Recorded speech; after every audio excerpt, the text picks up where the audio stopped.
আন্তর্জাতিক ক্রিকেটের আজকের মুশফিককে তৈরি হতে সময় লেগেছে প্রায় 17 বছর।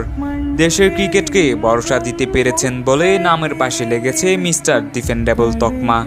এত কিছু দেওয়ার পরেও সমালোচনা পিছু ছাড়ে না। মুশফিকের কথাতেই পরিষ্কার মনের কোণে জমে আছে শত কষ্টের মেঘ। চট্টগ্রামের রব ব্যক্ত অনেক কথার জবাব জুড়েছেন 22 গজে। পাক্কা 3 সেশন সময়ের হিসেবে 449 মিনিট উইকেটে MR50 সেঞ্চুরি তো করেছেন, বনে গেছেন দেশের টেস্ট ক্রিকেটের প্রথম 5000 রানের মালিক।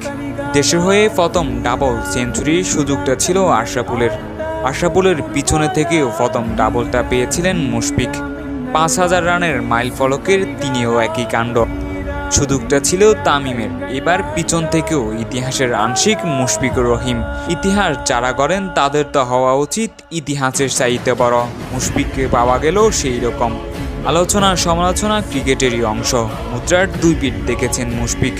তবে দেশের ক্রিকেটের কালচার যেদিকে যাচ্ছে তাতে নারাজ সাবেক এই কাপ্তান। অভিমানে নয়, লাল সবুজের নায়কদের তো পাওয়া উচিত বীরের সম্মান।